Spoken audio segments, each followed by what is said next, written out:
কিছু যাত্রা শুধুই ভ্রমণ নয়, সেগুলো আত্মার ডাক। হিমালয়ের নীরবতার মাঝে মেঘের ঊর্ধ্বে দাঁড়িয়ে আছে এক পবিত্র শিখর, মহাকৈলাস।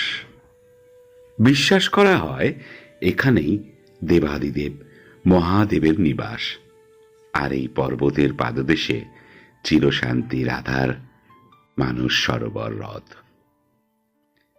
এই যাত্রা সহজ নয়, পথ কঠিন, বাতাস শীতল, কিন্তু প্রতিটি পদক্ষেপে রয়েছে বিশ্বাসের শক্তি।